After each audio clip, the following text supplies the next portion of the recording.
자, 오늘 말씀 듣고 말씀 보고 우리 목사님 모시고 말씀을 듣도록 하겠습니다.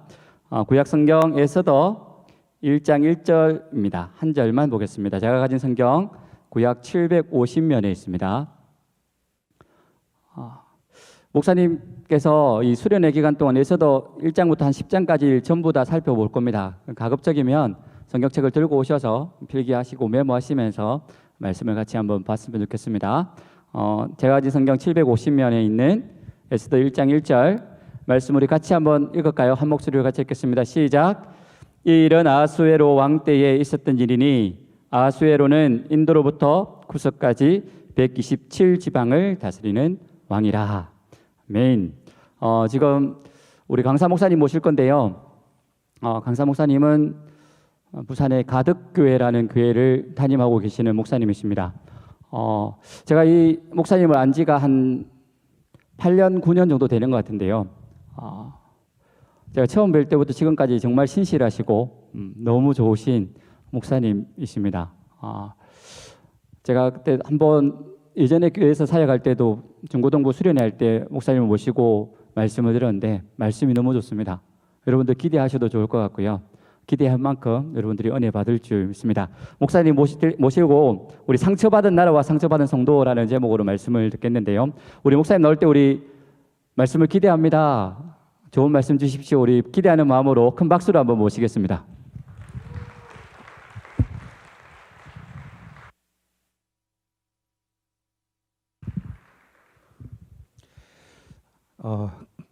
가덕도를 아시나요? 가덕도 아시는 분? 저도 몰랐습니다. 저도 모르고 가덕교회를 갔습니다. 제 기도 제목이 저는 청빙하면 간다였거든요. 뭘 몰랐냐면 제가 지명도가 없다는 사실을 몰랐어요. 청빙 받으려면 지명도가 있어야 되는데 제가 지명도가 없더라고요. 그래서 가덕교회에서 저를 청빙했습니다.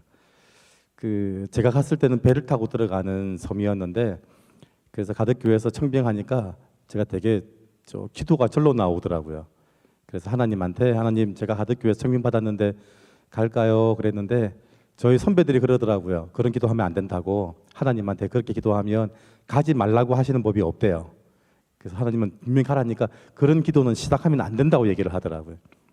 그래서 제가 청빙받아서 가덕교회를 갔습니다. 그런데 가덕교회는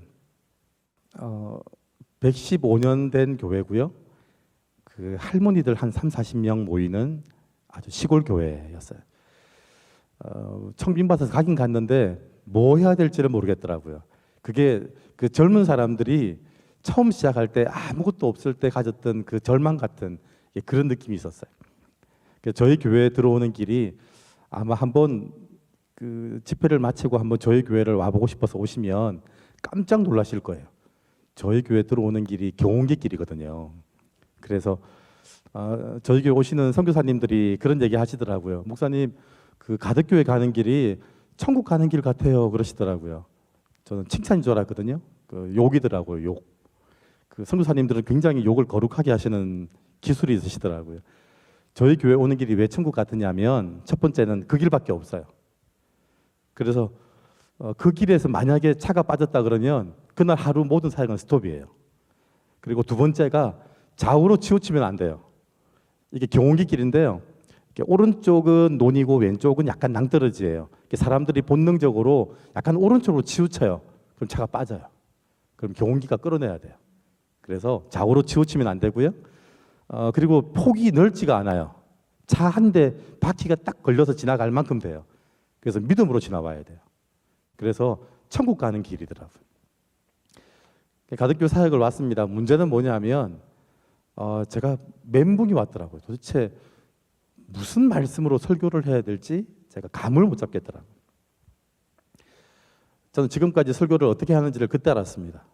예를 들어서 제가 부목사로 있을 때 전도 행사를 하라고 하면 전도에 관계된 말씀을 찾아서 설교하고 제가 청년들을 훈련시킬 일이 있으면 청년들에 관계된 말씀을 찾아서 설교했어요. 그런데 가덕교회를 오니까 뭐 해야 될지를 모르겠더라고요. 설교 본문을 정했을까요? 못 정했을까요? 못 정했어요. 그래서 저희 은퇴하신 원로 목사님께 여쭤봤어요. 목사님, 제가 담임이 되어서 첫 새벽 기도를 해야 되는데 제가 뭘로 하죠? 그랬더니 목사님이 제가 오기 전까지 모든 걸 다 준비했대요. 다 마무리했는데 구약까지 끝을 냈대요. 그러니까 이 목사 신약 해보지 그러시더라고요. 그래서 제가 마태복음 1장 1절을 설교했는데 그 설교에서 그 마태복음 1장 1절이 제가 가덕교회 부임하고 지금 12년째 저희 교회 표어가 됐습니다. 마태복음 1장 1절이 뭐죠? 아브라함과 다윗의 자손 예수 그리스도의 계보라. 그 말씀을 하시는데요. 하나님이 그러시더라고요. 교회의 목적이 두 가지가 있는데 교회는 두 가지 일을 할 거다. 여러분들이 교회죠. 그래서 여러분들이 두 가지 일을 할 거래요. 첫 번째가 뭐냐면 아브라함의 자손은요 열방을 섬기는 일꾼이에요. 여러분들이 온 세상을 섬기는 리더가 될 거고요. 두 번째가 다윗의 자손, 민족의 지도자. 지금도 이스라엘 국기는 다윗의 별이에요. 그래서 민족의 지도자가 다윗이에요. 그래서 하나님이 교회는 두 가지 일을 할 건데 첫 번째가 온 세상을 섬기는 열방의 지도자를 세우고 두 번째가 민족의 지도자를 세울 거라고 얘기 하시는 거예요. 제가 너무 감동을 받았어요. 그때 새벽기도 할머니 두 분 나와셨거든요. 할머니 두 분 나와 계시는데 하나님이 그 말씀을 주시는데 놀라운 기적이 일어났어요. 그게 뭐였냐면요. 할머니 두 분이 제 설교를 들으시고 피드백을 나누시더라고요. 아시죠? 고신교회 아멘 안 하는 거. 그런데 그 할머니 두 분이 제 설교를 들으시고는요. 옆 사람한테 얘기를 하시더라고요. 제가 굉장히 은혜 받았어요. 그래서 제가 담임이 되어서 첫 주일 오전 예배 때 이 설교를 다시 했어요. 그랬더니 저희 할머니들이 이렇게 예배를 드리는 중에 계속 옆 사람한테 얘기 나누시고 제가 했던 얘기를 또 전달하시고 그러고 계시더라고요. 제가 얼마나 좋았는지 몰라요. 오전 예배를 마치고 집에 갔는데 장로님이 찾아오셨어요. 장로님이 목사님 큰일 났습니다 그러시더라고요. 제가 당연히 큰일 나죠. 성령의 바람이 부는 것 같았어요. 그랬는데 장로님 하시는 말씀이 목사님이 할머니들 앉혀놓고 열방을 섬기는 일꾼 얘기를 하고 민족의 지도자 얘기를 했다는 거예요. 할머니들이 저 목사가 청중 분석을 못해가지고 그런 설교했다고 난리 났다는 거예요. 제가 하마터면 설교 한 번 하고요 쫓겨날 뻔했어요. 그때 하나님이 저한테 지혜를 주시더라고요. 그 말씀을 제가 연구한 말씀이 아니거든요. 하나님이 주신 말씀이잖아요. 그래서 장로님한테 그런 말씀을 드렸죠. 장로님, 제가 생각해도 그런 것 같은데 제가 하나님한테 한번 따져보겠다고 얘기를 했어요. 그랬더니 장로님이 그건 아니라고 얘기하시더라고요. 그래서 근데 그 두 가지 말씀이 가덕교회에 제가 12년 목회하면서 이루어진 일이 그 일이었어요. 전 저와 여러분의 모습을 압니다. 저는 내세울 게 아무것도 없는 목사더라고요. 특별히 목사는요 경력이 없어요. 고신대학교 신학과 고려신학대학원 신학 이거밖에 없어요. 그리고 목사가 되고 난 다음에 은퇴할 때까지 목사는 진급이 없더라고요. 죽을 때까지 목사더라고요. 목사 과장, 목사 부장, 목사 사장 이런 게 없어요. 그냥 저희는 목사더라고요. 그래서 하나님 도대체 나를 어떻게 쓰실지에 대한 그림들이 없었어요. 그런데 제가 가덕교회를 섬기면서 교회가 뭔지를 알았고요. 하나님이 저를 향해 가지고 있는 계획이 뭔지를 알았어요. 자, 여러분을 향해 가지고 있는 계획이 뭐냐면요. 하나님이 여러분을 열방을 섬기는 일꾼, 민족의 지도자로 세우시겠다고 말씀하셨어요. 믿으세요? 근데 어떻게 만드실까요? 그건 모르죠. 저도 모르겠더라고요. 하나님이 이 할머니들만 나오시는 가덕교회에 도대체 무슨 일을 하시려고 그러시는지 저는 모르겠더라고요. 저희 교회는 제가 가니까 청년들이 한 4명인가 있더라고요. 저는 되게 믿음 좋은 아이들이 남아있는 줄 알았더니 도망 못 가는 애들이 남아있더라고요. 섬이니까 고등학교, 대학을 하면 다 도시로 나가고 직장이 생기면 다 도시로 나가요. 그래서 다 나갔는데 얘들은 못 나간 거예요. 그래서 왜 못 나갔냐 봤더니 장로님 딸이고요, 권사님 아들이고 그렇더라고요. 이렇게 직분자 애들은 남아 있었어요. 그냥 남아 있는 게 아니고요, 입이 이만큼 튀어나와 있더라고요. 다 나갔는데 얘들은 못 나가는 거예요. 그래서 그랬던 청년들이 지금은 저희 교회 청년들이 한 30명, 그리고 같이 살고 있는 청년들이 한 70명, 그래서 전 세계 8개국의 청년들이 다 와서 훈련받는 곳이 되었는데 하나님이 이렇게 바꾸어 가시더라고요. 여러분 지금 제가 에스더서 1장을 시작할 텐데요. 몇 장까지 있죠? 10장까지죠.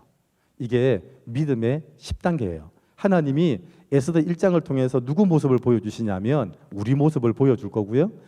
하나님이 여러분을 바꾸어 갈 텐데 어디까지 하나님이 인도하실까요? 에스더 10장까지. 그래서 보십시오. 여러분들이 1단계에 있는지 2단계에 있는지 3단계에 있는지를 보는 시간이 아마 될 거예요. 그래서 여러분들이 어디에 있는지를 아는 게 제일 중요해요. 제가 선교지에 가면 제일 힘든 게 뭐냐면 선교사님이 저를 태우고 막 다니시는데 어디가 어딘지를 모르겠어요. 그래서 막 타고 가다가 내리래요. 거기밖에 본 적이 없어요. 그래서 도대체 어디에 왔는지 뭘 봤는지 기억이 안 나는 거예요. 그래서 제일 중요한 게 뭐냐면 전체적인 그림 속에서 내가 어디에 있는가를 보는 거예요. 그럼 그걸 어떻게 보죠? 그걸 보는 걸 뭐라 그러죠? 차 운전할 때 전체 창원 시내에서 내가 어디에서 출발하는지를 보려면 뭘 켜야 되죠? 내비게이션을 켜야 되죠. 내비게이션은 위성 3개 이상이 움직여서 동선을 그리면 내가 어디에 있는지가 딱 나오는 거예요. 지금 여러분들이 어디에 있는지를 말씀으로 확인하는 거예요. 제가 사역을 하면서 제일 잘한 일이 뭐냐면 결혼한 일이었어요. 혹시 여기 결혼하신 분? 결혼하시면 다 남전도로 올라가야 되죠? 혹시 없으시죠? 제가 지금까지 강의를 할 때 한 번도 저한테 말씀 강의를 부탁받은 적이 별로 없었어요. 제가 부목사 때 말씀 강의 부탁받은 적이 없고요. 무슨 강의 부탁받았을까요? 연애학 개론 부탁받았어요. 저희 청년들 그러더라고요. 목사님은, 강도사님은 충분히 그 설교하실 수 있는 분이라고. 저한테 연애학 그 개론에 대한 것만 제가 강의를 했어요. 그런데 모든 교인들이 다 인정해요. 목사님은 충분히 그런 강의 하실 만합니다 라고 인정하는 강의였는데요. 제가 신학대학원 1학년 때 배우자를 위해서 기도했어요. 제가 군대를 제대하고 대학원 복학하기 전에 저희 교회에서, 제가 마산이 고향이에요. 마산이 고향인데 마산에 5개 대학을 두고 기도하고 청년들하고 전도를 하고 있었는데, 그때 마산 대학의 간호과에도 갔었어요. 그때 우리 청년 하나가 마산 대학 간호과 학생이었거든요. 그래서 그 학생하고 몇 명에서 그 학교 전도를 하는데, 저희 집사람이 그 마산 대학 간호과 학생이었어요. 저희 주일학교 선생님 친구였어요. 그래서 같이 이렇게 나왔는데 저는 한 번도 사역할 때 사귀어 본 적은 없어요. 사역할 때 사귀는 사람들을 주로 양을 치러 보냈더니 양 잡아 먹었다고 주로 그런 얘기를 많이 들어서 절대 사역할 때 사귀지 않는데, 대학원 1학년 복학을 하면서 제가 가지는 못하게 됐어요. 그런데 1학년 말쯤 되니까 배우자를 위해서 기도했는데, 지금도 혹시 배우자 위해 기도하시는 분? 자, 배우자를 위해서 기도하실 분? 결혼할 생각이 없어요? 다들 관심이 없는? 그래서 제가 기도했어요. 하나님, 제 배우자. 그런데 기도하는데 누가 떠올랐냐면 그때 마산대학교의 간호과 학생 중에 한 명이었던 그 사람이 기억이 나는 거예요. 한 번도 거기 따로 만나서 얘기를 하거나 밥을 먹거나 한 적이 없었어요. 그런데 같이 사역을 하면서 제가 봐왔던 느낌이 좋았나 봐요. 아, 저 자매가 참 좋을 것 같다 이 생각이 들어서 그때 그 모임을 저희 담임 목사님이 인도했거든요. 그래서 담임 목사님께 여쭤봤어요. 목사님, 그 자매를, 제가 배우자를 위해 기도했는데 그 자매 생각이 났습니다. 목사님 보시기에 그 자매가 어때요? 그랬더니 목사님이 좋다고 얘기하더라고요. 그리고 그 친구가 저희 주일학교 선생님이었잖아요. 친구한테 물었어요. 친구가 보기에 그 친구가 어떠냐 그랬더니 좋다고 얘기하는 거예요. 자, 그러면 제가 보기에 좋은 거죠. 그 다음에 영적인 지도자가 봤을 때 좋다고 얘기하고요. 친구가 봤을 때 좋다고 얘기했어요. 그러면 위성 3개가 이렇게 동선을 그렸는데 그게 딱 맞아떨어진 거예요. 그럼 제가 본 게 틀렸을까요? 맞았을까요? 맞은 거죠. 제가 누굴 제일 싫어했냐면 사역자들 중에 만날 때 주의 뜻이래요. 헤어질 때 뭐라고 헤어질까요? 주의 뜻이래요. 무슨 주의 뜻이 바뀌어요? 사귈 때 주의 뜻이라 그러고 헤어질 때 주의 뜻이래요. 제가 그런 놈들을 제가 가만두질 않거든요. 주의 뜻이면 영원히 가야 되잖아요. 그래서 내가 본 게 틀린 게 아니구나. 그래서 편지를 썼어요. 제가 그때 마침 SFC 그 남마선 지방 제가 위원장을 할 때였는데 임명장을 보낼 때였어요.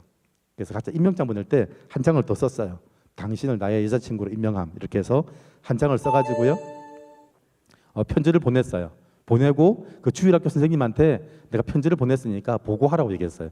편지를 받을 텐데 반응이 있을 거다. 이렇게 보고를 하라고 얘기했더니 저하고 한 번도 만난 일이 없잖아요. 근데 편지가 왔는데 여자친구로 임명함, 그리고 기도했는데 당신이 맞는 것 같음, 이렇게 쭉 편지를 쓴 거예요. 제가 답장을 기다렸을까요? 기다리지 않았을까요? 남자들은요, 편지를 보내고 답장을 기다리시면 안 돼요. 주의 뜻이 분명하면 선전포고를 한 거예요. 이제 시작이라고 선전포고를 시작한 거예요. 그리고 사람들의 마음이 며칠에 한 번씩 바뀔까요? 작심 3일마다 바뀌거든요. 그래서 제가 3일마다 한 번씩 찾아갔어요. 근데 그냥 찾아가면 스토커잖아요. 그래서 지나가다가 들른 것처럼 찾아가는 거예요. 제가 부산 송도에 있는 신학대학원에서 마산의 마산대학까지 그냥 지나갈 리가 없어요. 그거 차 빌려가지고 휴강하면 시간 내서 달려왔다가 한 1, 2분 잠깐 보고 다시 가는 거예요. 지나가다가 들렀다. 그리고 도서관에서 공부하고 있으면 이렇게 보고 있다가 잠깐 자리 비우면 도시락을 놓고 왔는데 뵙지 못하고 갑니다. 이렇게 메모 하나 적어놓고 가고 3일에 한 번씩 계속 찾아가는 거예요. 한 2달 그렇고 나니까 이미 마음이 넘어와 있더라고요. 그래서 그때 제 나이가 저는 이제 대학원 복학을 할 때니까 27이고 저희 집사람이 그때 21살 대학 2학년이었는데 그렇게 2년 데이트를 하고 결혼을 했어요. 이게 내비게이션이 굉장히 중요합니다. 여러분들이 봤다는 그 그림은요, 틀릴 확률이 100%예요. 여러분들이 내 비전과 방향과 내 판단은요, 틀릴 확률이 100%예요. 내비는 무조건 위성 몇 개 이상? 3개 이상. 3개 이상이 찍어야 돼요. 그러니까 여러분들이 뭔가를 보고 난 다음에 바로 판단하지 마세요. 누구한테 물어봐야 되죠? 영적인 지도자가 봤을 때 어떻게 보는지도 한번 확인하시고, 친구가 봤을 때 어떻게 했는지도 확인하셔가지고 내가 봤는지에 대해서 굉장히 중요한 결정을 해야 돼요. 지금도 제가 사역하면서 제일 잘한 일이 제가 아내와 결혼한 일이었어요. 지금도 저 교인들이 그러더라고요. 제가 내년에 안식년을 가야 되는데 안식년 간다 그랬더니 교인들이 가래요. 그런데 사모님은 두고 가래요. 저 혼자만 가래요. 교인들이 되게 집사람을 좋아해요. 제가 좀 골치 아파요. 그래서 안식년을 혼자 가면 그게 안식년이겠냐고. 그럼 제가 벌 받는 거지. 그래서 되게 교인들이 좋아하고, 심지어는 저희 어머니도 그러시더라고요. 왜냐하면 저희 집사람은 혼자 예수 믿은 자매예요. 제가 장가를 가보니까 사돈의 팔촌에도 믿는 사람이 없더라고요. 제가 그런 집안 처음 봤거든요. 그래서 명절날 가면 저희 집사람 집안에서는 명절날 뭐하고 노냐면 그 아이들이 금강경 암송하고 놀아요. 그래서 그 집안에서도 전도사 사위는 처음 봤나 봐요. 너무 신기하게 쳐다보더라고요. 전도사냐고 물어보고 쳐다보고 신기한 거 쳐다보고 그렇게 했었어요. 그래서 저희 집사람은 혼자 예수를 믿었어요. 그런데 고등학교 3년 동안은요, 집에서 쫓겨났어요. 교회 다닌다고. 그래서 목사님 집에서 3년을 살았어요. 그래서 믿지 않는 분들, 온 가족이 다 믿는 집안이니까 저희 어머니가 걱정하시더라고요. 그래도 네가 목사가 될 건데 그 장인 장모가 기도하는 사람이 얼마나 좋아? 이러더라고요.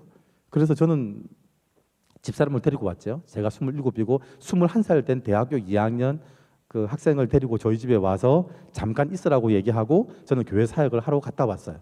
갔다 왔더니 저희 어머니가 그러시더라고요. 나보고 하시는 말씀이 너보다 낫더라. 말 잘 들어라 그러시더라고요. 여러분 이게 굉장히 중요해요. 하나님의 사람을 만나는 방법은요, 그 내비로 찍어보는 거예요. 그래서 실제로 에스더서를 시작하면서 이 말씀이 왜 중요하냐면 내가 지금 어디에 있는지를 알아야 목표 지점이 어디고 어떻게 가야 되는지를 알고 내 위치를 알아야 중요한. 여러분 신앙생활하면서 우리는 늘 실수할 때가 많아요. 열심히 최선을 다하면 된다고 생각해요. 그럼 될까요? 아니에요. 그렇게 열심히 공부하는 사람들이 제일 공부를 못하더라고요. 그래서 여러분 아시죠? 오답 노트. 내가 무슨 문제를 틀리는지를 알아야 다음 시험에서 안 틀릴 수 있는데 열심히 하는 사람은요, 문제가 거기에 있더라고요. 내가 무슨 문제를 틀렸는지 몰라요. 내가 뭘 모르는지를 모르면 항상 그 다음에 똑같이 그 문제를 틀리는 거예요. 그래서 에스더서 1장부터 10장까지 신앙생활에 진단을 해보는 거예요.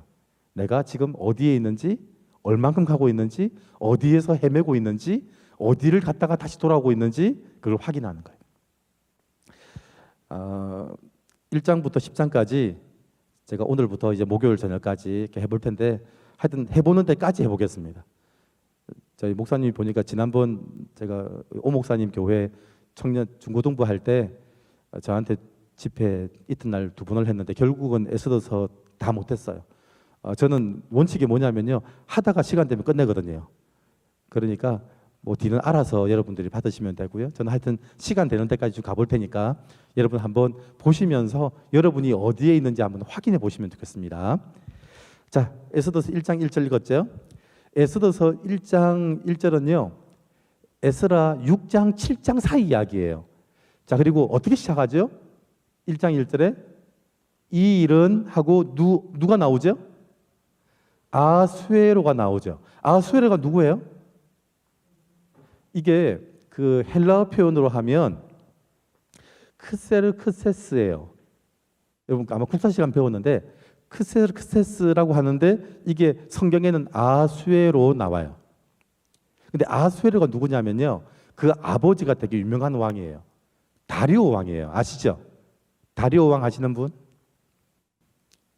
근데 다리오 왕이 누군지를 이 얘기만 하면 다 하실 거예요. 다리오 왕이 누구냐면요, 그리스하고 전투한 왕이에요. 지금 페르시아의 다리오 왕이 3번째 왕이거든요. 그런데 페르시아가 얼마나 크냐면 동쪽으로는 터키에서부터 서쪽으로는 저 북아프리카 그쪽까지예요. 거의 유럽과 아시아를 거의 통틀어서 제국을 이룬 나라예요. 근데 그리스는요 도시국가예요. 그러니까 페르시아하고 그리스가 전투를 했는데 그 전투에 되게 유명한 장소에서 전투를 했어요. 그 전투에서 누가 이겼을까요? 눈치를 채시는 거죠. 누가 이겼을까요? 제가 페르시아가 이겼으면 이거 물어봤을까요? 누가 이겼죠? 그리스가 이겼어요. 그리고 그게 너무 좋아가지고 그리스 병사가 그 이긴 소식을 들고 달려갔어요. 몇 킬로요? 그렇죠. 42.195를 달려가서 그리스가 이겼다는 소식을 전하는 그게 마라톤 평야에 대한 전투였어요. 그래서 마라톤 경기가 나오게 된 계기가 그 다리오 왕이었어요. 그 다리오 왕의 아들이 크세르크세스예요. 이게 아수에로 왕이에요. 그러니까 이 아수에로 왕은 가슴속에 뭐가 응어리져 있을까요? 아버지의 복수를 하고 싶은 거예요.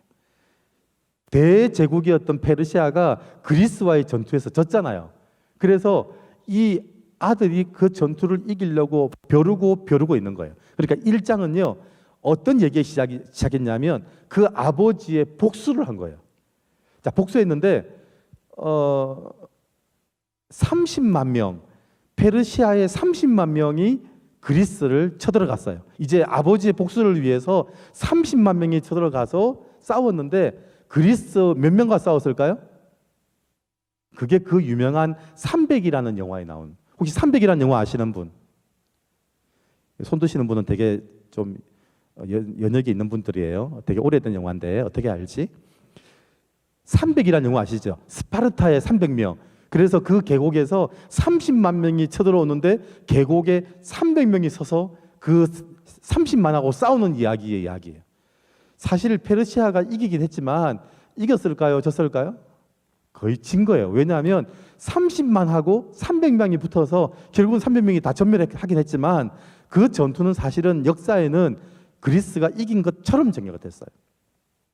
그 전투를 이기고 잔치를 벌리는 이야기가 이 에스더 1장 얘기예요. 그래서 1장 1절에 보면요, 아수에로 왕에 된 것이니 아수에로는 인도로 구스까지 하고 잔치를 벌리는 거예요. 자, 그러면 에스더 1장에 아수에로 왕이 잔치를 벌리는데요, 그 잔치를 벌리는 동안에 4절에 보니까 잔치 벌리는 날이 180일, 그리고 잔치가 끝나고 난 다음에 수도에 있는 수산성의 사람들과 따로 잔치를 벌렸는데 그게 7일. 자, 그리고요 잔치를 벌렸을 때 어떻게 했는지에 대한 이야기가 나와요. 자, 7절 한번 보실까요?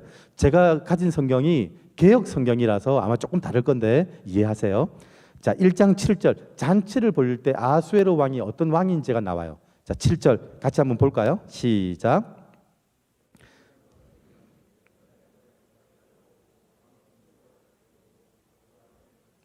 자, 잔이 뭐라고요? 금잔. 자, 순금이에요. 잔이 순금으로 금잔이에요. 자, 그리고요. 잔의 식양이 각각 다르다는 말은 찍어낸 거 아니라는 거예요. 모두가 다 하나의 작품을 만들어 놓은 거예요. 잔치를 벌렸는데 순도 100%의 금잔이고요. 그리고 하나하나가 다 작품이었어요. 자, 그리고요. 풍부한 대로 어주가 한이 없었다는 말은 마음껏 마시게 한 거고요. 그 다음 더 중요한 얘기가 있어요. 8절 시작.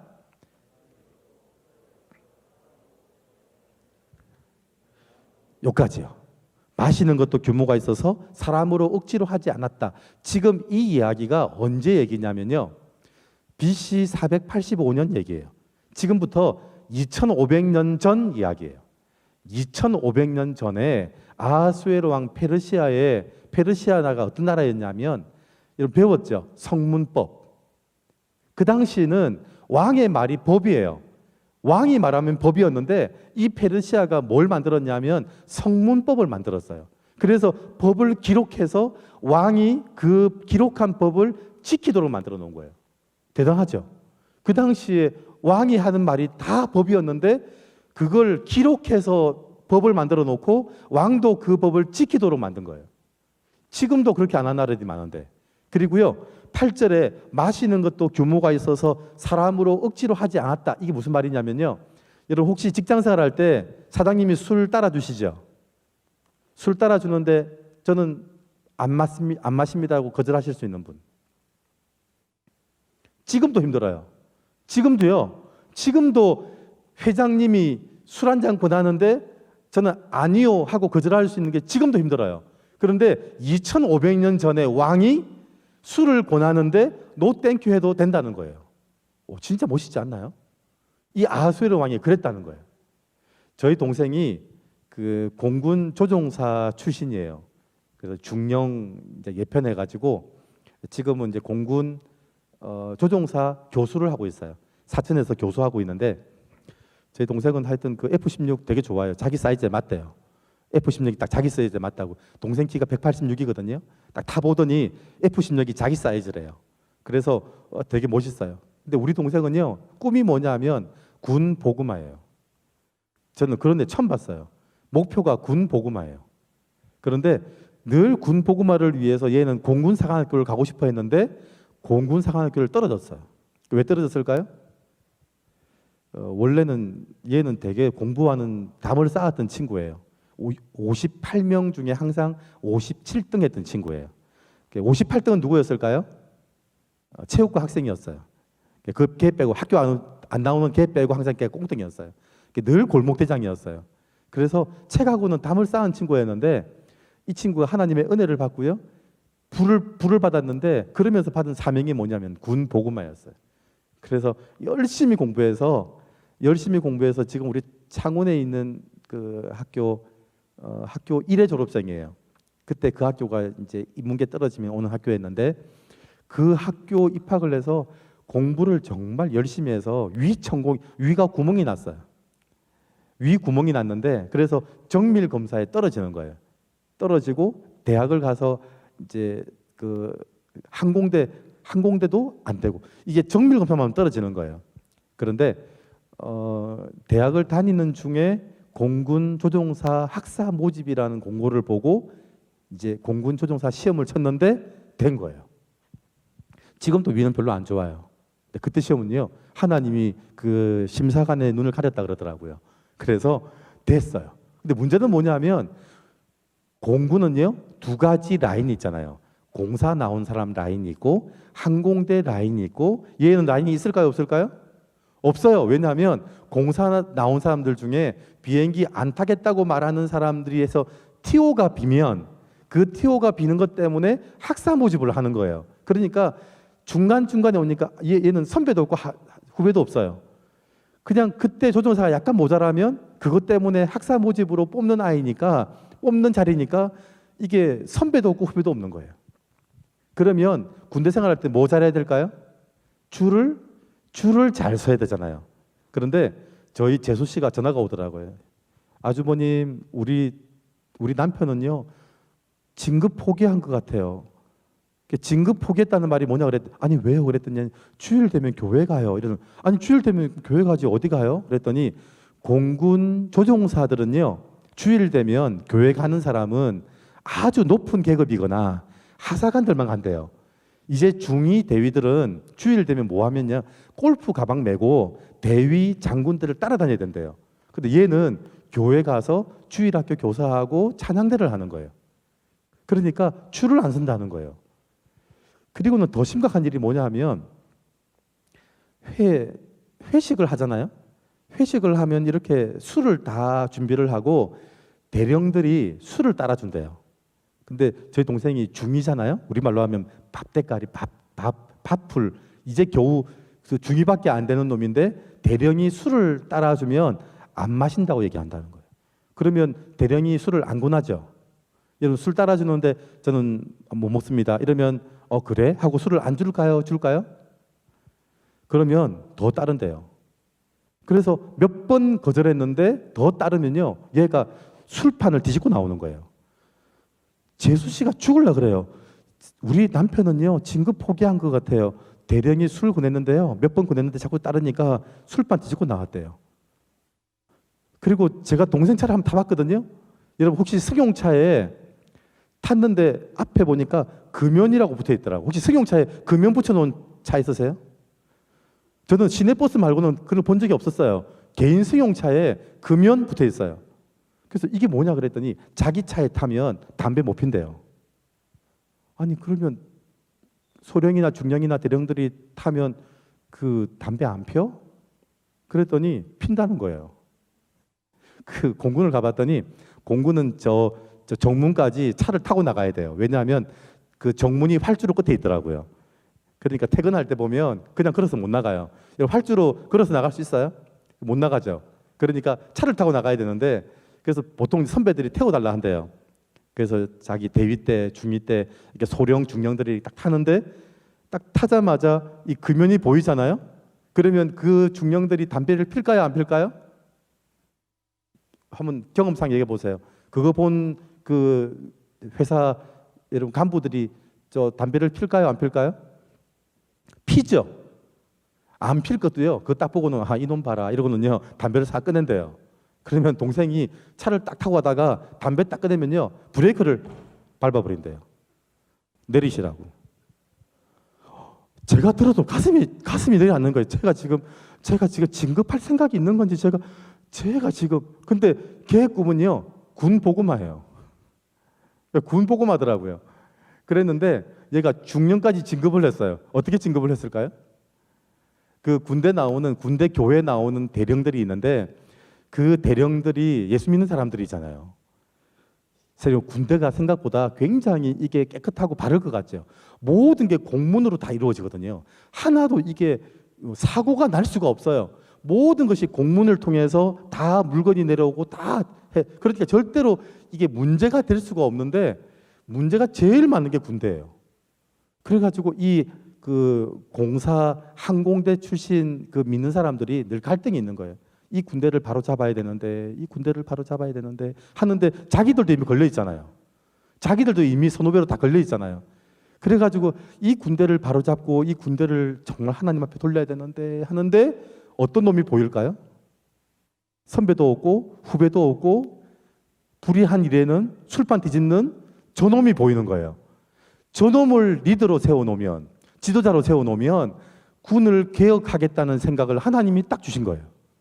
그래가지고 군대 나오는 대령 몇 분이 저놈을 지휘관으로 만들 작정을 한 거예요. 우리는 이미 다 걸려 있어가지고 내가 군 보고마를 외치는 순간 군 개혁을 외치는 순간 너도 잘못했잖아. 찍을 게 많은 거예요. 그런데 가만히 보니까 저놈을 세워놓으면 저놈은 앞뒤가 없는 놈들이거든요. 그래서 저희 동생이 소령, 중령까지 진급을 한 거예요. 이게 지금 2000년대 한국 얘기잖아요. 지금도 그게 안 돼가지고 몸부림을 치고 있는데 2500년 전에 왕이 그랬다는 거예요. 술을 권하는데 노 땡큐 해도 되는 왕이라는 거예요. 괜찮은 나라죠. 그런데요, 이렇게 괜찮아 보이는 나라가 영원히 괜찮을까요? 아니라는 거예요. 보세요. 그렇게 하다가 마지막에 이 왕이 이제 술이 들어가기 시작했어요. 자, 술이 들어가면 그때부터 판단력이 떨어지기 시작해요. 그러면서 마지막에 제일 자랑하고 싶은 게 뭐냐면요, 자기 부인을 자랑하고 싶은 거예요. 저도 우리 부인 자랑했잖아요. 이게 마지막에 남자들의 로망이에요. 이제 부인 자랑하는 거예요. 그래서 마지막에 뭐 했냐면요, 이제 자기 부인을 자랑하고 싶어서 부인을 불러내요. 그런데 이 부인이 나왔을까요? 안 나왔을까요? 남편이 나오라고 하면 나와야 돼요? 안 나와야 돼요? 그런데 안 나왔어요. 자, 보세요. 나오라고 했는데 12절이에요. 12절. 자, 12절 한번 시작.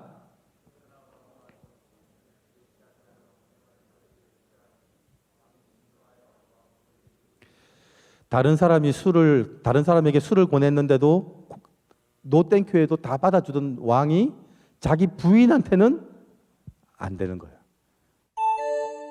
이게 사람의 본성이에요. 그죠? 다른 사람한테는 되게 잘하는데 누구한테만 제일 못해요? 자기 부인한테만 되게 못해요. 다른 사람한테는 천사인데요, 자기 애들한테만 제일 못해요. 그게 사람이에요. 그래서 이 왕의 마음의 중심에 화가 나기 시작했어요. 체면이 깎인 거죠. 왕이 불렀는데 부인이 안 나왔잖아요. 체면이 말이 아닌 거예요. 그래서 이 왕이 그때부터 뭐 하기 시작하냐면 신하들을 다 불러 모아요. 13절, 14절에 보니까 법률을 아는 신하들을 다 불러서 이런 경우에 어떻게 했는지 판례를 다 찾아가지고 이 왕비를 폐위시키는 법을 만들기 시작해요. 그래서 신하들이 거기에 대한 판례를 다 찾아오고 이 왕비를 폐위시키고요. 폐위시키면서 나라에다가 무슨 법을 만드냐면요,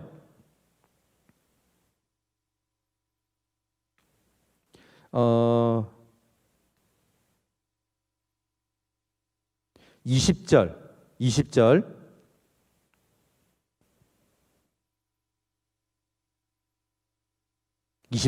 시작. 이 광대한 전국에 반포되면 지천을 물어나고 모든 부녀가 그 남편을 존경하리라. 자, 남편을 존경하게 만들겠다는 법을 만들기 시작해요. 지금 자기가 무시당했죠. 그러면서 무슨 법을 만드냐면 남편이 무시당하지 않는 법을 만드는 거예요. 약간 지금 이상한 법처럼 악법을 만드는 거죠. 남편 무시하지 않는 법, 그런 법이 있어요? 이상한 법이죠. 그래서 어떤 법을 만들었을까요? 22절이에요. 22절. 그 악법이 뭐냐면요, 22절이에요. 시작. 각도 가 백성의 문자와 방언대로 모든 도에 조서를 내려 이르기를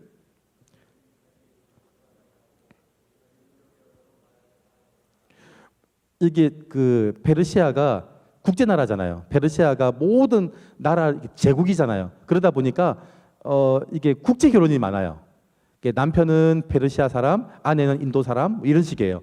남편은 페르시아, 아내는 뭐 구스 사람, 이런 식이에요. 자, 그러면 그 아내는 언어가 두 가지 되죠. 그래서 한국말을 쓰고 일본말을 쓰고 애들은 두 나라 말을 다 쓰고 이렇게 되는 거예요. 근데 어떤 법을 만들었냐면 그 가정에서 남편이 쓰는 언어로만 말하게 한 거예요. 만약에 부인이 인도 사람인데 인도 말을 쓰면 처벌을 주는 거예요. 그래서 남편이 무시당하지 않는 법을 만들었는데 그 가정은 남편이 쓰는 언어로만 말하기로 법을 만들어 놓은 거예요. 쫀쫀해도 이런 쫀쫀한 법이 없어요. 이런 법을 만들어 놓고 그럼 어떻게 그걸 처벌하겠어요? 하여튼 기가 막히는 거예요. 그런 법을 만들었으니까 이 에스더 1장에 보시면 페르시아라는 나라가 굉장히 폭도 넓고 굉장히 마음도 넓어 보이지만 사실은 굉장히 상처가 많은 나라예요. 이 아하수에르 왕은 처음부터 상처로 시작했어요. 자기 아버지가 그리스 전투에서 졌다는 것 때문에 굉장히 상처를 많이 받았고요. 그 상처를 포장하기 위해서 자기가 얼마나 폭이 넓고 마음이 넓은 사람인가를 날마다 보여주려고 했지만 실제로는 굉장히 폭이 좁은 사람이었어요. 그리고 법을 그렇게 만들어 놓고 악법을 만들어서 페르시아라는 나라가 이제 점점 무너져 가고 있는 거예요. 자, 페르시아라는 나라가 점점 더 무너지고 있는데 하나님의 사람의 모습이 보이나요? 안 보이나요? 지금 에스더가 나옵니까? 안 나옵니까? 안 나오죠. 이 나라가 이런 악법을 만들고 그 악법 때문에 나라가 점점 더 무너지고 있는데 하나님의 사람의 모습은 보이지 않는다. 하나님의 사람이 없을까요? 있죠. 하나님 사람이 있어요. 있는데 하나님의 사람의 이름이 언급되지 않아요. 여러분 지금 1장이 왜 중요하냐면 1장은요 1차 포로 귀환 이후예요. 그래서 고레스 왕이 예루살렘으로 돌아갈 사람들은 돌아가라고 얘기를 한 거예요. 자, 그러면 믿음 좋은 사람이 돌아갔을까요? 믿음 안 좋은 사람이 돌아갔을까요? 여러분 돌아가라고 얘기하면 페르시아에 자기들이 쌓았던 모든 건 다 두고 가야 돼요. 그리고 지금 예루살렘에 가면 모든 걸 다시 재건해야 돼요. 돌 위에 돌 하나도 안 남았어요. 여러분 왜 예루살렘이 돌 위에 돌 하나도 안 남았을까요? 그 성이 무너졌는데 돌 위에 돌 하나도 안 남았어요. 왜 안 남았냐면 예루살렘에 있는 성전이 금을 씌워놨거든요. 그러니까 예루살렘을 점령했던 군인들이 그 금을 씌웠던 걸 다 베껴서 가져가려고 벽돌 하나하나도 다 무너뜨린 거예요. 그러니까 예루살렘은요 벽돌이 하나 위에 하나도 없으면 다 무너져 있는 거예요. 그러니까 예루살렘에서 페르시아에서 예루살렘으로 갈 것 같으면 고생길이에요. 이게 편한 길이에요. 고생길이에요. 그럼에도 불구하고 성전을 재건하겠다고 가는 사람들은요 믿음 좋은 사람들이에요. 자, 그렇다면 갔던 사람들은 믿음 좋은 사람들이고요, 남아 있는 사람들은 어떤 사람일까요? 믿음 안 좋은 사람들이에요. 내가 가지고 있는 것 이거 포기하기 싫어서 힘들어서 안 갔던 사람들이에요. 그래서 에스더와 모르드게처럼 남아 있는 사람들은요 하나님의 사람이긴 하지만 믿음 없는 사람들이에요. 그래서 나라와 제국이 무너지는데 하나님의 사람은요 이름도 나오지 않는 거예요. 지금도 마찬가지예요. 지금도 믿는 사람들이 되게 많은데 나라가 악법을 만들어서 무너지고 있는데도 전혀 그리스도인들의 이름은 등장하지도 않아요. 그게 믿음의 1단계예요. 100점 만점에 10점. 혹시 여러분 그 수미양가라고 들어보셨어요? 혹시 수미양가 들어보신 분? 수미양가 세대이신 분? 수미양가 세대이신 분들은요 적어도 한 80년대 세대. 제가 어디 갔더니 수미양가가 뭐냐고 물어보는 분들이 이렇게 많더라고요. 수 아시죠? 90점 이상이 수, 80점 이상이, 이걸 내가 얘기해야 되나요? 그래가지고 100점 만점에 10점은 그러면 수미양가에서 뭐죠? 가예요. 가. 가는요 60점 밑으로는요 가예요. 우리말로 하면 대학에 가면 F예요. F. 그러니까 지금 신앙생활의 10점이 뭐냐면 내가 예수를 믿고 있는데 하나님의 이름으로 이 나라와 이 민족을 얘기하는데 내 이름은 등장하지도 않아요. 예수 믿는 사람이 있음에도 불구하고 상관없이 나라와 민족은 무너지고 있다. 그러면 몇 점이라고요? 10점. 혹시 본인이 10점이라고 생각하시는 분은 발가락을 움직여 보세요. 제가 손을 들라고 하긴 좀 그렇고 이렇게 본인이 10점이다 생각하시는 분은 이렇게 발가락을 이렇게 움직여 보시면 그게 10점이에요. 믿음의 1단계. 되게 많아요. 그죠? 우리나라 기독교인 비율에 제가 볼 때는 거의 한 80%는 아마 1단계일 거예요. 자, 그러면 2단계예요. 시간이 몇 시죠? 제가 9시까지 한다고 그랬는데 제가 목사님한테 제가 9시까지 한다고 얘기했는데 저는 예배할 때 어떤 장로님이 제일 좋으냐면요 기도 길게 하는 장로님이 되게 좋아요. 제가 설교를 길게 못 해가지고요. 지금 제가 강의니까 좀 이렇게 하지. 제가 저희 교회에서 설교하면요, 제가 새벽기도 저희 교회에서 제가 새벽기도 몇 분 할까요? 저희 교회에서 7분 해요. 7분. 찬송 부르고 본문 읽고 설교하고 찬송 부르고 주기도문하고 하면 딱 7분이에요. 설교 2, 3분 해요. 설교 2, 3분. 그래서 제가 설교했던 내용을 제 페이스북에 올리거든요. 다른 분들이 목사님 설교 요약이 너무 좋네요. 본문 전문이에요. 요약이 아니고 전문이에요. 저는 설교를 그래서 제가 담임이 되고 장로님들이 저한테 계속 크레임을 건 게 뭐였냐면 설교를 길게 하라였어요. 설교를 보통 11시 예배가 시작이 돼서 모든 순서가 다 끝이 나고 설교가 시작될 무렵이 11시 20분쯤이거든요. 30분 되면 설교가 끝이 나요. 10분이면 끝이 나더라고요. 그래서 제발 좀 길게 하라는 거예요. 그래서 제가 설교 원고를 한 3주치를 모아야 그나마 한 15분 정도를 해요. 그래서 제가 설교를 잘 길게 못해. 장로님 설교가 길면 너무 좋아요. 제가 한 번은 안양에 있을 때 부목사인데 담임 목사님 어디 집회 가시고 제가 오전 예배 설교 1, 2, 3부 설교를 해야 되는데 그날 담임 목사님 안 계시니까 장로님이 일단 긴장의 끈을 푸시더라고요. 그리고는요 기도하시는데 기도를 35분 하셨어요. 교인들이 기도하다가 몇 번씩 이렇게 눈을 떠서 보시더라고요. 근데 더 놀라운 게 뭔지 아세요? 35분의 기도가 반복되는 기도가 하나도 없었어요. 기도가 놀랍더라고요.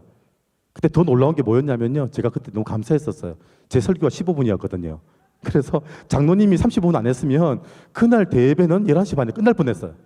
그래서 제가 너무 감사하다고 제가 그 이유가 뭐냐면 저는 원래 그 신학대학원을 가려고 준비했던 사람이 아니고요. 수학교육학과를 가려고 준비했던 사람이에요. 제가 제일 좋아하는 과목이 수학이거든요. 저 수학 문제를 보면 기쁨이 느껴져요. 어려운 문제를 보면 막 풀릴 걸 기대하면서 막 닭살이 돋아요. 너무 좋아가지고 이게 수학 정석 2 제가 제일 좋아하는 책이에요. 그래서 제가 저 대학 갈 때 수학 시험요 1개 틀렸어요. 제가 그 1개도 실수했는데 너무 좋아했었어요. 제가 이제 고3 때 갑자기 은혜 받아가지고요. 이제 진로를 바꾼 거예요. 진로를 바꿔서 이제 고신대 신학과를 갔는데 교수님들이 저보고 성적 너무 좋대요. 근데 주로 좋은 과목이 수학, 화학, 물리 이런 거였어요. 그런데 신학을 해보니까 하나도 도움되는 게 없어요. 신학하고는 아무 상관이 없더라고요. 그런데 신학하고 딱 같은 게 뭐가 적용이 됐냐면요. 설교를 하면 이 말씀이 복잡하잖아요. 복잡한 게 공식으로 정리가 돼서 답이 탁 나와요. 제가 어떤 분이 제일 부러우냐면 이 말씀을 문학적으로 풀어내는 분들이 너무 멋있더라고요. 저는 딱 복잡한 내용을 정리해서 답을 내리니까 그냥 2분이면 끝이 나는 거예요. 제가 남천교회 부목사 할 때도 담임 목사님, 우리 배경호 목사님이 저를 늘 야단쳤어요. 새벽기도 맡겨놓으면 30분도 못 채운다고. 전 5시 5분 되면 끝이 났거든요. 수요 예배 설교를 하면 7시에 시작하잖아요. 제가 설교하는 날은 교인들이 빨리 왔어요. 조금만 늦게 오면 교인들이 마치고 집을 내려가는 거예요. 그래서 제가 항상 자를 수밖에 없죠. 지금도 제가 화요일 날 직장인하고 대학 신방하거든요.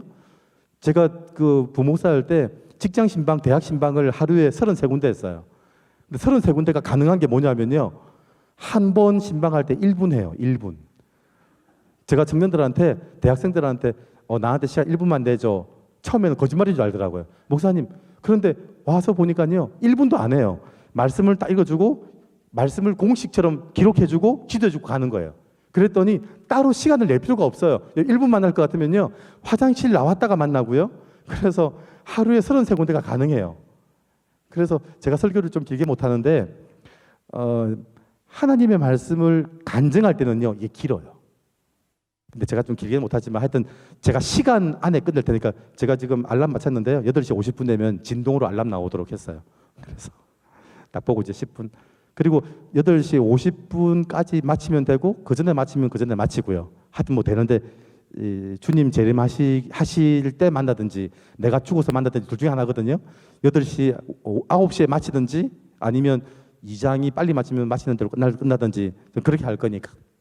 하여튼 2장이에요. 자, 1단계, 믿음의 1단계, 믿음의 10점은요. 나라와 민족이 무너지는데 그리스도인들은 많이 있음에도 불구하고 그 이름은 기록되지도 않는다. 이게 믿음의 1단계. 자, 믿음의 2단계. 자, 2장 1절 뭐라고 시작되죠? 2장 1절에 시작. 자, 첫 번째 단어가 뭐예요? 그 후에. 자, 그 후가 뭐냐면요. 그 300이라는 전투, 이제 페르시아와 그리스의 전투에서 이겼잖아요. 물론 뭐 30만 명에 300명 싸우면 이겼지만 그 다음 전투는 이겼을까요? 졌을까요? 졌어요. 그 다음 전투를 져요. 그 다음 전투가 살라미스 전투, 그 다음에 플라티아 전투 이런 전투예요. 그 전투에서 졌어요. 여러분, 남자들이 전쟁에서 지고 어깨가 축 처지잖아요. 누구 생각이 날까요? 그죠? 잘 나갈 때는 기억 안 나다가 어려워지면 누구 생각이 나요? 조강 지처 생각이 나요. 부인 생각이 나요. 남자들이 문제예요. 바람 피우다가 하여튼 힘 떨어지고 돈 떨어지고 하면 누구 생각이 나요? 모르시는 게 당연하죠. 그거 하면 이상한 거지. 그렇죠? 아내 생각이 나는 거예요. 그래가지고요, 아내 생각을 했어요. 근데 아내는 지금 있어요, 없어요? 없죠. 폐위됐죠. 그런데 눈치 빠른 사람이 있어요. 왕이 전투에서 지고 돌아왔는데 눈빛을 보니까 지금 누구 생각하고 있는 게 딱 많이 보이는 거예요. 그 사랑하는 사람은요, 숨길 수가 없어요. 제 아는 후배 목사는요, 제가 그렇게 하지 마라 그랬는데 자기가 섬기고 있는 교회 청년회 부회장하고 사귀었어요. 제가 제발 그러지 말라고, 청년회 담당 전도사가 그 청년회 부회장하고 사귀는 거예요. 자기들은요 절대 비밀로 한대요. 근데 그 두 사람 빼고는 전부 다 알아요. 어떻게 할까요? 차를 타면요 꼭 같이 앉아요. 그리고 더 놀라운 게, 여러분 봉고 앞자리 있죠, 스타렉스 앞자리에 앉으면 그 안전벨트가 3개 있잖아요. 끝에 1개, 운전석 1개, 가운데 있잖아요. 가운데 안전벨트를 모르더라고요.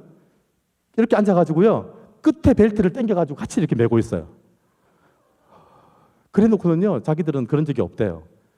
모두가 다 알아요. 모두가. 이게 사랑하는 사람은요 자기들이 숨긴다고 숨기는 전부 다 알아요.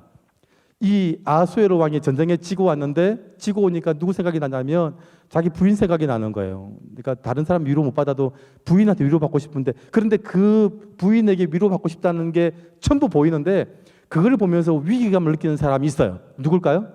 만약에 폐위된 왕비가 돌아오면 손해를 보는 사람이 누구겠어요? 자, 왕비가 다시, 이 왕이 가만히 눈치를 보니까 왕비를 다시 돌아오게 하고 싶은 마음이 있는 거예요. 왕비가 돌아오면 위험한 일을 당하는 사람이 누굴까요? 이걸 아는 사람은 사회생활 정말 잘하는 사람이에요. 이 눈치가 빨라야 돼요. 자, 왕비를 폐위시킬 때 왕비 폐위시킨 걸 법률적으로 조언했던 사람들이 있죠. 자, 그러면 왕비가 돌아오면 이 법이 틀렸다고 말을 해야 되거든요. 그러면 이 신하들을 잘못했다고 지적해야 되는 거예요. 신하들 눈치가 되게 빨라요. 왕이 이 왕비를 다시 돌아오게 할 때 누가 위험하다? 자기들이 위험하다는 거 아는 거예요. 그래가지고 그 신하들이 그때 기지를 발휘하기 시작해요. 그 기지가 뭐냐면 2절이에요. 2절. 자, 2절 시작.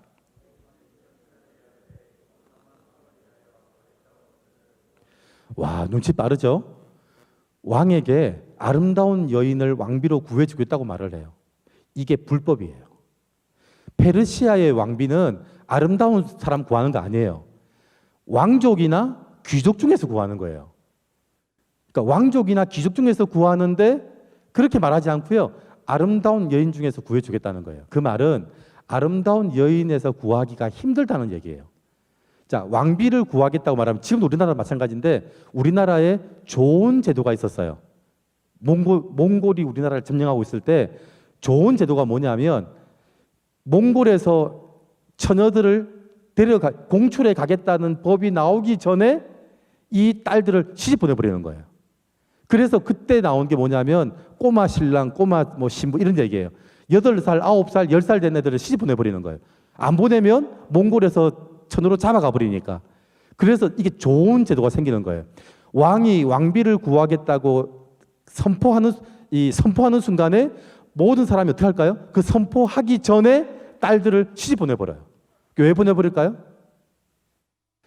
왕비 간택령이 내려지면 모든 결혼 증명기에 있는 사람들은 스톱이에요. 그리고 5,000명, 10,000명 전부 다 데려가요. 데려가서 왕비를 누굴 뽑죠? 1명 뽑고 나머지는 집에 돌려보내줄까요? 아니에요. 왕의 여인으로 남겨놔요. 어느 아버지가 자기 딸이 그렇게 되게 내버려 두겠어요? 그 1명 중에 뽑힐 확률이 있을까요? 없을까요? 없어요. 그러니까 왕비 간택령이 내려지면 모든 딸 가진 부모들은요, 딸을 빨리 시집 보내버려요. 자, 그러면 예쁜 왕비가 뽑힐 수 있을까요? 없을까요? 없거든요. 그래서 왕이 기대를 하지 않는 거예요. 그러니까 이 신하들이 조건이 뭐냐면 아름다운 여인을 구해주겠다는 거예요. 이게 벌써 불법이죠. 그러니까 페르시아가 지금 무너지는데 15도 지금 조금 더 무너지고 있는 거예요. 나라와 민족이 점점 더 무너지는 게 보이죠. 그래서 아름다운 여인을 구해주겠다고 얘기를 하고 그리고 명령을 내려요. 명령을 내리는데 대부분 명령 내리면 다 자기 딸들을 시집 보내줬잖아요. 반대로 하는 사람이 나오기 시작했어요. 자, 그 사람이 누구였냐면 6절이에요. 아니 7절이에요. 7절. 자, 시작.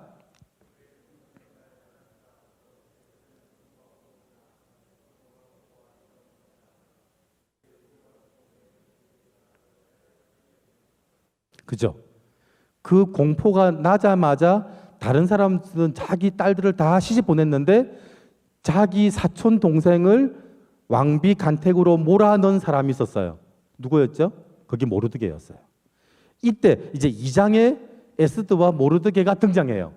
등장하는데 어떻게 등장하냐면 신분 상승할 수 있는 좋은 기회를 잡은 사람으로 등장해요. 사실은 표로 잡혀온 신분이잖아요. 신분 상승을 할 수가 없었어요. 왜냐하면 왕비나 귀족 중에서 왕비를 간택을 하면 자기들은 신분 상승할 수 있는 기회가 없어요. 그런데 기회가 주어진 거예요. 왜냐하면 아름다운 여인 중에서 구해주겠다 그랬거든요. 그런데 이 에스더가 일단 좀 아름다워요. 그런데 그 에스더를 사촌 오빠인 모르드게가 왕비 간택하는 일에 몰아넣은 거예요. 그래서 처음 이제 하나님의 사람이 등장했는데 어떻게 등장했냐면 신분 상승하려고 몸부림치는 사람으로 등장해요. 그리고 이 일을 하면서 무슨 얘기를 하냐면 10절이에요. 이게 에스더와 모르드게가 서로 주고받은 얘기예요. 이제 왕비 간택으로 몰아넣으면서 모르드게와 에스더가 서로 주고받은 얘기가 기록되어 있어요. 10절 시작.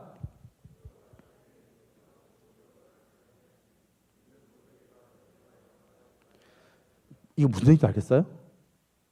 왕비 간택을 하는데 혹시 네가 어느 민족이냐고 물어보면 서로 유대 민족이라는 말을 하지 말자라고 얘기한 거예요.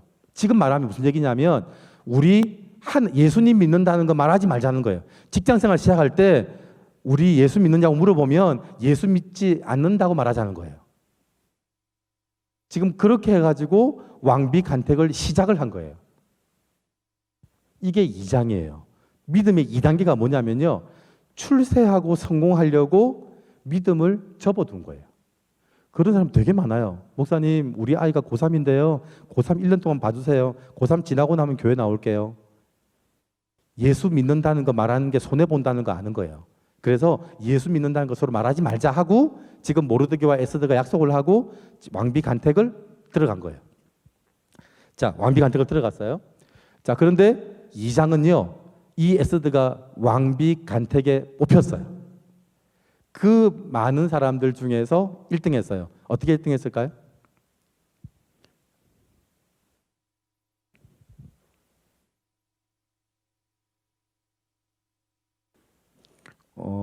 어떻게 했냐면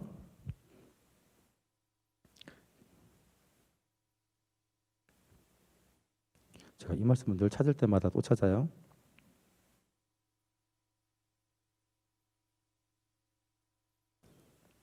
이 장 12절. 자, 12절. 자, 12절. 시작. 15절. 15절. 시작.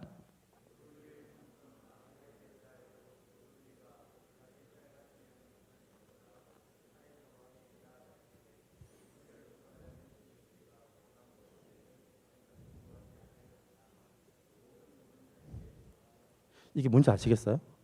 왕비 간택을 받아서 이미 들어갔잖아요. 그러면 왕 앞에 보이기 전에 모든 걸 제공해줘요. 옷, 화장품, 액세서리 다 제공해서 원하는 걸 전부 다 가지고 자기 몸을 치장하고 갖고 보라는 거예요.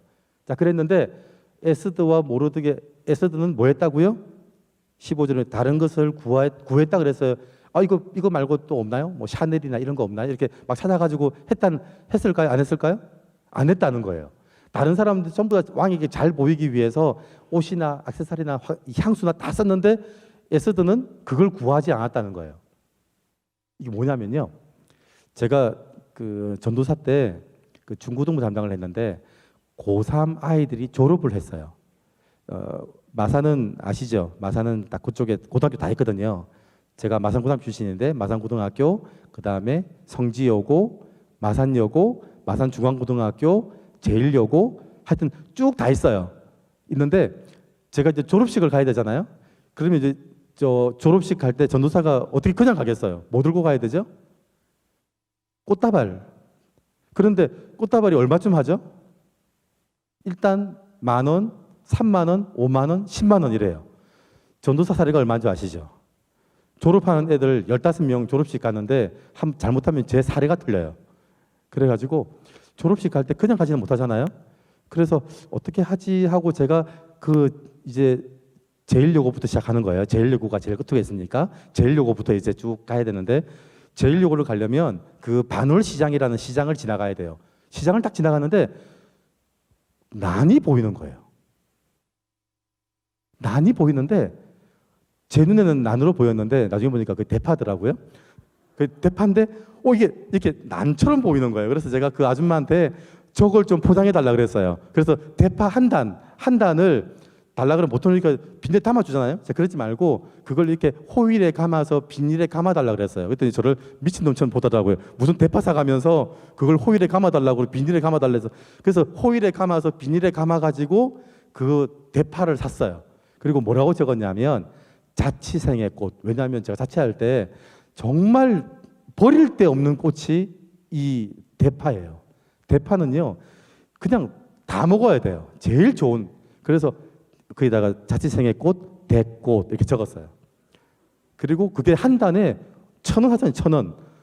15개 하니까 15,000원밖에 안 해요. 그래서 제가 그걸 딱 사가지고요 제일여고 정문을 딱 들어섰는데 졸업식에 와 있는 모든 사람들이 다 저를 쳐다보는 거예요. 모든 시선이 저한테 와 있어요.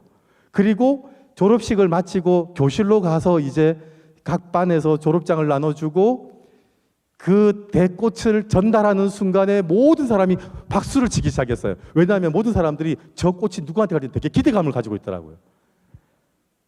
그리고는 그날 밤에 그 졸업하는 학생의 아버지가 저희 교회 장로님이셨어요. 전화가 왔어요. 전도사님, 대꽃 잘 먹었다는 거예요. 1,000원 가지고요 10만 원짜리 꽃을 꺾었어요. 사실은 졸업식에 가서 10만 원짜리 꽃다발도요 표시가 안 나요. 아시죠? 10,000원, 30,000원, 50,000원, 10만 원 해봐도 10만 원짜리 꽃도 꺾을 수가 없어요. 꺾을 수 있는 방법은요 1,000원짜리 대꽃이에요. 이게 무슨 말이냐면 모두가 예쁘게 치장하잖아요. 근데 이 왕은요 여인에 대해서는 너무 잘 알잖아요. 여인에 파묻혀 사는 사람이에요. 여러분 제 친구들 중에 예수 안 믿는 친구들이 이런 나쁜 놈들이 결혼할 무렵 되면 나한테 전화가 와요. 성수야 혹시 교회 좋은 청년 없냐는 거예요. 자기는 교회도 안 나오면서. 그게 뭐냐면 자기가 예수 안 믿는데 사귀어본 여자들 다 사귀어봤거든요. 여자가 뭔지를 다 아는 거예요. 자기가 온갖 나쁜 짓 다 해보고요. 자기가 양다리, 삼다리, 사다리, 오다리 다 걸쳐봤거든요. 그러니까 여자도 당연히 그렇다는 걸 아는 거예요. 그렇게 다 놀아놓고는요 결혼은 누구하고 하고 싶어요? 거룩한 성녀하고 하고 싶은 거예요. 그래가지고요 교회에 다니는 청년 없냐는 거예요. 제가 그 놈은요 박살을 내요. 이 나쁜 놈, 이 죽일 놈이. 지는 내가 너를 알고 있는데 도대체. 그러니까 여자를 많이 겪어본 사람들은 누가 좋으냐면요 화장 많이 한 사람이 아니고요 화장 안 한 청순 가련왕이 좋은 거예요. 거기에서 눈에 딱 꼽힐 수 있는 방법은 화장 안 하는 거예요. 그래서 모든 물품들을 거절한 거예요. 그래서 왕비가 됐어요. 믿음으로 됐을까요? 자기 눈치로 실력으로 됐을까요? 아시겠죠? 2장에도요 2장까지도 하나님의 역사는 없어요. 나라는 점점 더 무너지고 있어요. 세상에 자기 부인 예쁜 여인 구하려고 법을 바꾸는 왕이 어디 있어요? 지금도 그런 나라가 제일 후진국이에요. 법을 왜 바꾸냐면 내가 가지고 있는 재산 때문에 법을 바꿔요. 내가 가지고 있는 권력을 좀 추구하려고 법을 바꿔요. 그런 나라가 후진국이에요. 그러니까 그런 나라는요 점점 더 무너지는 거예요. 무너지는데 거기다가 그리스도인들은요 한 수 더 떠요. 우리는 예수 믿는다고 말하지 말자. 그리고는요 내가 이 사람에게 이렇게 딱 픽업될 수 있는 조건을 가지고 최대한 해보자 그러고 있는 거예요. 그래서 제가 이 믿음의 2단계 100점 만점에 몇 점이라고요? 20점. 내가 예수 믿으면서 성공하고 출세하기 위해서 수단과 방법을 가리지 않는다. 믿음의 2단계예요. 하나님의 도움이 필요한 거 아니에요. 하나님이 도와주시는 건 도움이 안 돼요. 제가 우리 남천교회에 있을 때 그 부목사로 있는데 이제 부목사들의 소원이 뭐냐면 어디서 담임 오라고 청빙 오잖아요. 그러면 그 저희 담임 목사님이 가만히 계셔 주는 거예요. 우리 담임 목사님이 굉장히 정직하신 분이시거든요. 그래서 청빙이 와서 목사님 그 부목사가 어때요? 물어보면요. 우리 목사님은요. 정확하게 말씀하시는 분이에요. 단점, 장점 다 말하시는 분이세요. 그러면 청빙 받을까요? 못 받을까요? 청빙이 안 돼요. 그래서 우리 부목사 소원이 뭐였냐면 우리 목사님은 제발 물어보면 가만히 계시면 좋겠다 이런 생각을 해요. 그 목사님이 정말 정직하셔가지고요. 저희 교회는 그 보건병원 의사들이 되게 많았거든요. 보건병원 의사들이 1년에 한 번씩 그 원목실에서 신앙생활 평가서라는 게 와요. 그걸 목사가 평가해줘요. 왜냐하면 그 보건병원에서 과장이 되거나 리더가 되려면 하나가 첨부돼야 되는 게 있는데 신앙생활 평가서예요. 이게 첨부가 돼야 그 다음 과장이 되고 이렇게 올라가요. 그래서 저희 교회 그 보건병원 원목실에서 그분에 대한 신앙평가서를 써달라고 오면 목사님이 정확하게 적어요. 주일 한 달에 한 번 나옴. 11조 안함. 아니 그분하고 너무 잘 지내요. 문제가 아무것도 없어요. 그런데 평가가 정확해요. 그래서 저희 교회 나오시는 분들 중에 어떤 분들은 아예 과장 진급이 안 되는 분도 되게 많았어요. 우리 목사님 정확하시는 분이거든요. 그렇게 적으시는 분이세요. 그래서 이 2장 믿음의 2단계가 뭐냐면요. 이 에스더와 모르드게는 하나님의 도우심이 있었을까요? 없었을까요? 없었어요. 여러분 교회에서 다음정교회 뭐 창원시장님이 나오시고 뭐 대통령이 그거 중요한 거 아니에요. 그 사람이 어떻게 대통령이 되었고 시장이 되었는지가 중요해요. 그죠? 예수 믿는다는 거 숨기고 시장이 되고 그리고 하나님의 방법이 아니고요. 온갖 수단과 방법을 다 가리지 않고 시장이 됐다. 그거는요. 믿음의 2단계예요. 제가 아는 집사님이 제가 이게 했더니 막 우시더라고요. 왜냐하면 목사님 제가 신앙생활을 24년 했는데요. 제가 몇 점인 줄 알았어요. 그러더라고요. 몇 점이었을까요? 19점 그러시더라고요. 왜요? 그랬더니 자기 남편이 군인이었는데 자기는 새벽 기도를 언제 나왔냐면 남편 진급 시기에만 나온 거예요. 1년 중에 새벽 기도 나올 때는 자기 남편 진급할 때만 나왔대요. 그런데 자기 남편이 진급을 했으면 몇 점이었을까요? 20점. 진급 못했으니까 19점이라는 거예요. 자기는요 신앙생활 24년 했는데 자기 몇 점인지 몰랐는데 목사님 설교 들으면서 자기가 100점 만점에 19점이라는 걸 그때 알았대요. 목사님 제가 19점이에요. 우시더라고요. 믿음의 2단계가 뭐냐면요. 성공하고 출세하기 위해서 말씀 접어두고 말씀이 방해된다고 생각하고 예수 믿는 게 주일 성수 11조 이거 방해된다 생각하고 그거 다 접어두고 내 수단과 방법을 가리지 않고 출세했다. 그러면 20점이에요. 그렇게 한 사람이 행복했을까요? 보세요. 2장 왕비가 됐죠? 2장 19절 보세요. 2장 19절. 시작. 처녀들을 어떻게 했다고요? 지금 왕비가 있어요, 없어요? 왕비가 있죠. 누가 왕비예요? 에스더가. 그런데 왕이 지금 다시 뭐 하고 있어요? 다시 왕비 간택을 하고 있어요. 왕비가 있는데. 겉으로 보기는 멋있잖아요. 성공한 것처럼 보이죠. 그런데 이 에스더는요. 남편에게 사랑받았을까 못 받았을까요? 못 받았어요. 남편이 자기 방에 안 들어온 지가 벌써 30일이 지났어요. 집에를 안 들어와요. 여러분 결혼했는데 아주 높은 지위의 사람하고 결혼했어요. 남들이 너무너무 부러워요. 그런데 말 못할 고민이 있어요. 남편이 집에 안 들어와요. 어디 가서 말을 하겠어요? 이게 2장이에요. 왕비가 됐죠. 남들은 너무너무 부러울 거잖아요. 문제는 에스더는요 고민이에요. 남편이 자기 집에 방에 안 들어와요. 그리고는요 들려오는 얘기가 다시 왕비 간택하겠다는 거예요. 후궁 다시 한번 모으겠다는 거예요. 저희 교회 한 번씩 행사를 해요. 오후 예배 행사할 때 저 행사 모든 선물은 찬조하거든요. 그래서 행사를 하면서 상품은 뭐냐면 교인들이 찬조를 해요. 그러니까 찬조를 하는데 그래서 한번 행사할 때 찬조하라 그랬더니 우리 교인들이 전부 다 한 집사님만 쳐다보더라고요. 근데 그 집사님이 그 대우조선 이사예요. 연봉 1억 5천 받는다 하더라고요. 그러니까 찬조하라고 얘기하면 다들 그분을 쳐다봐요. 그래서 제가 하도 그러길래 그 오전 예배 마치고 오후 예배 때 광고할 때 교인들 얘기했어요. 여러분들 찬조 얘기할 때마다 저 집사님 쳐다보지 마세요. 저 집사님 되게 불쌍하신 분인데 저분 연봉이 1억 5천인데 한 달 쓰고 나면 지출이 2억 되시는 분이세요. 한 달 살고 나면 마이너스 5천인 분이시거든요. 여러분들은 200만 원 벌죠? 300만 원 벌죠? 그러면 얼마가 지출이 되죠? 350만 원 마이너스 되죠? 그러면 마이너스가 50이잖아요. 여러분 신기한 게 뭐냐면요. 300 벌면 얼마가 모자랄까요? 딱 그만큼이 모자라요. 여러분 저 5만 원짜리 들고 나가면 얼마짜리 물건이 보이죠? 4만 원짜리가 보이던가요? 6만 원짜리가 보이죠. 6만 원 들고 나면 얼마가 보일까요? 7만 원짜리가 보이잖아요. 그러니까 사람의 심리가 되게 신기해요. 300 수입이면 항상 한 350에서 400 정도가 마이너스예요. 그러면 100만 원 마이너스죠? 저 집사님은요 5천만 원 마이너스더라고요. 제가 쳐다보지 말라 그래서 여러분들은 그래도 돈 모자라면 친구한테 10만 원 빌리잖아요. 저 집사님은요 10만 원도 못 빌려요. 어디 가서 1억 5천 연봉 받는 사람이 어디 가서 10만 원 빌리겠어요. 저분 불쌍한 분이니까 쳐다보지 말라고 했어요. 그 집사님이 찾아오셔서 저한테 너무 고맙다 그러더라고요.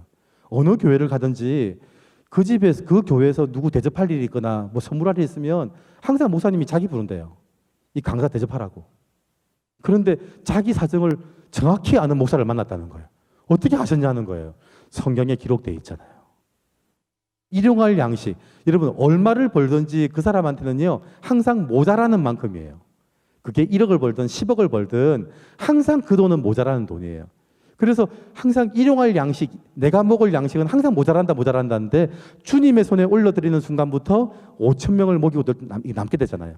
그래서 제가 알겠더라고요. 아이고 1억 벌면 한 1억 5천 마이너스 되겠구나. 이게 알겠더라고요. 그게 그거예요. 여러분 에스더가 왕비 된 게 성공했을까요? 에스더가 그 포로의 신분에서 왕비가 됐는데 하나님은 이 사람을 100점 만점에 몇 점이라고요? 20점. 왕비가 안 된 사람은 19점. 여러분들 중에 목사님 이해해 주세요. 지금 딱 진급해야 되는데 아니 지금 오늘 주일날 딱 나가야 이때 안 나가면 제가 진급하기 힘들어요. 이해해 주세요. 저 오늘 교회 못 나와요. 이렇게 하면요. 그렇게 해서 진급을 하면 20점. 진급 못하면 19점.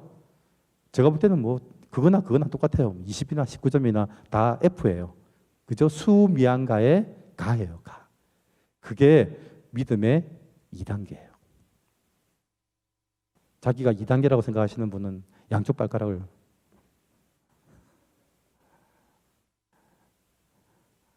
이게 감이 잡히죠. 제가 지금 가덕교회를 섬기면서 하나님이 우리를 들어서 교회를 교회답게 만들어가는 과정들을 보여주시는데 에스더 말씀이 딱이더라고요. 제가 이거 우리 리더들 훈련시키는 교재거든요. 그래서 믿음의 1단계가 언제인지 그래서 믿음의 1단계인 사람 손들어 보라고 다 체크하고 그리고 믿음의 2단계 체크하고 2단계에서 좀 떨어지는 19점도 체크하고 이렇게 해봐요. 되게 재밌어요. 그래서 그렇게 보면 그냥 열심히 해야 되는데 잘해야 되는데 그러면 안 돼요. 내가 어디 단계쯤 왔는지 그러면 그 다음 단계가 뭔지를 알아야 되잖아요. 그죠? 그 다음 단계가 이제 몇 장이죠? 3장이죠. 믿음의 100점 만점에 30점 3단계. 뭐 내일 합시다. 시간 다 됐습니다. 그죠? 이제 4분전입니다. 어쨌든 한 10단계까지 다 해보려고 제가 몸부림을 칠 텐데 하여튼 저는 뭐 시간 되면 끝냅니다. 시간 되면 끝내고 뭐 더 해봐야 더 안 들을 것 같고 그래서 기대되세요? 3단계가? 진짜요? 그래서 내일은 3장, 3단계, 4단계. 자, 그 다음 날은 5단계, 6단계, 7단계, 그 다음은 8단계, 9단계, 10단계. 오, 되게 기대되지 않나요? 하나님 10단계쯤 되면 어떤 수준쯤 올라갈지. 그래서 내일은 3단계가 어떤 단계인지 한번 설명을 제가 한번 해드리고요. 여러분들 진단을 해드릴게요. 진단해드려서 사실은 다 다를 거예요. 여기서 제가 볼 때는 어떤 분은 1.1단계, 어떤 분은 1.3단계, 1.5단계, 1.9단계, 1.8단계 아마 있을 거예요. 다 그런 단계가 있을 테니까. 그래서 하시고요. 제가 이걸 왜 그러냐면 제가 저희 교회도 훈련시킬 때 일괄적으로 훈련시키지 않아요. 왜냐하면 단계가 다르잖아요. 단계가 다르기 때문에 훈련을 같이 시키면 안 돼요. 어떤 분한테는요, 하루에 성경 10장 읽기는 불가능해요. 그렇죠. 성경책만 들어도 잠 오시는 분들 계시잖아요. 그런 분들은요, 10장은 불가능한 일이에요. 제가 그런 사람이었어요. 그래서 어떻게 훈련시키냐면요, 일주일 중에 내가 성경 읽기, 그 다음에 신앙생활, 그 다음에 기준 정해서 3가지를 적게 해요. 그래서 자기가 적게 해요. 성경을 나는 어떻게 할 건지. 그래서 어떤 분들은 하루에 성경 1장, 저는 1장도 불가능해요. 그래서 어떻게 적었냐면 아침에 눈 떠서 성경책 보기 적었어요. 하여튼 내가 할 수 있는 거 적었어요. 그죠? 모든 사람들한테, 우리 성령들한테 목사님이 갑자기 하루에 성경 10장 읽으세요. 그러면요, 그게 되는 사람도 있는데요, 그게 불가능한 사람도 있어요. 그래서 각자 자기가 성경을 읽을 수 있는 방법을 적어보라고 했는데 제가 그걸 훈련받으면 어떻게 적었냐면요, 성경 1장 읽기, 나는 그것도 불가능하더라고요. 그래서 어떻게 했냐면 일어나서 성경 보기 이랬어요. 그럼 되겠더라고요. 성경 생각하기 이런 거 있잖아요. 성경 생각하기, 성경책 보기. 성경책 보기도 힘들 것 같아요. 왜냐하면 안 볼 것 같아. 그래가지고 성경에 대해서 네가 할 수 있는 걸 적어보라 하길래 일어나서 성경 생각하기 딱 적었어요. 하여튼 이렇게 3단계였는데, 그래서 일주일 지나서 점수를 매겼는데 제가 몇 점 나왔을까요? 신학교 1학년 학생이었는데 몇 점 나왔을까요? 저는요, 목표가 100점이었어요. 왜냐하면 눈치를 채겠더라고요. 이 교수님이 이렇게 말하는 의도가 있다. 나는 반드시 이 시험에 100점 받을 거다. 100점 받을 수 있는 방법을 찾은 거죠. 일어나서 성경 생각하기, 기도는 밥 먹을 때 하나님 생각하기, 착한 일 하기로 결정한 사람 쳐다보기, 이렇게 적었어요. 그러니까 하여튼 돈 안 쓰고 애쓸 수만, 그렇게 해서 이제 내면 저는 분명히 그 다음 교수님한테 100점이라고 체크해서 내가 자신 있었어요. 몇 점 나왔을까요? 40점 나왔어요. 이게 일어나서 나도 모르게 화장실에 앉아 있는데 생각이 나는, 성경 생각하기는 생각도 안 났어요. 그냥 일어나서 딱 가서 화장실에 앉아 있는데 생각 못했구나. 생각이 안 나는 거예요. 저는 신앙생활이 어려워서 못하는 줄 알았어요. 아니더라고요. 어려워서 못하는 게 아니고 체질이 안 돼서 못하더라고요. 체질이 안 돼서. 그래서 나는 신학교 1학년 때 100점 받을 수 있어, 뭐 생각하면 되는데 생각이 안 나는 거예요. 생각이. 40점 받아. 그것도 하려고 몸부림쳐가지고. 왜냐하면 아침 9시 되면 이제 한숨이 서지는 거예요. 생각 안 났거든요. 그러면 체크를 X 해야 되잖아요. 그래서 몸부림쳐서 받은 게 40점이었어요. 그때 알았어요. 이건 내가 노력해서 되는 건 그것도 아니라는 걸 알았어요. 여러분들요, 신앙의 단계는요, 하나님이 여러분을 아마 몰아가실 거예요. 아마 이 얘기를 좀 구체적으로 내일 좀 더 하려고 합니다. 마치겠습니다. 제가 기도하겠습니다. 하나님 아버지, 감사합니다. 오늘 믿음의 1단계, 2단계, 100점 만점에 10점, 19점, 20점, 여기에서 헤매고 있는 우리들의 모습을 봅니다. 나라와 민족이 무너지는데 우리들의 이름은 기록되지도 않고, 우리의 이름은 언급되지도 않고, 나라와 민족이 점점 더 무너지는데 주님을 제껴놓고 주님 없이도 내 실력과 능력으로 일을 하겠다고 예수 믿는다는 거 숨기고, 예수 믿는다는 거 접어두고, 그렇게 해서 내가 이루려고 하는 것을 이루려고 하는 것, 그게 믿음의 19점, 20점이라는 걸 알았습니다. 하나님, 우리를 하나님 더 만들어 가셔서 믿음의 3단계, 4단계, 5단계가 어떤 것인지를 보게 하시고 점점 더 단계를 올려가서 하나님이 우리를 만들어 가시는 그 모습을 볼 수 있는 자리에 저희 청년들을 세워 주시옵소서. 감사드리며 예수 그리스도 이름으로 기도드립니다. 아멘.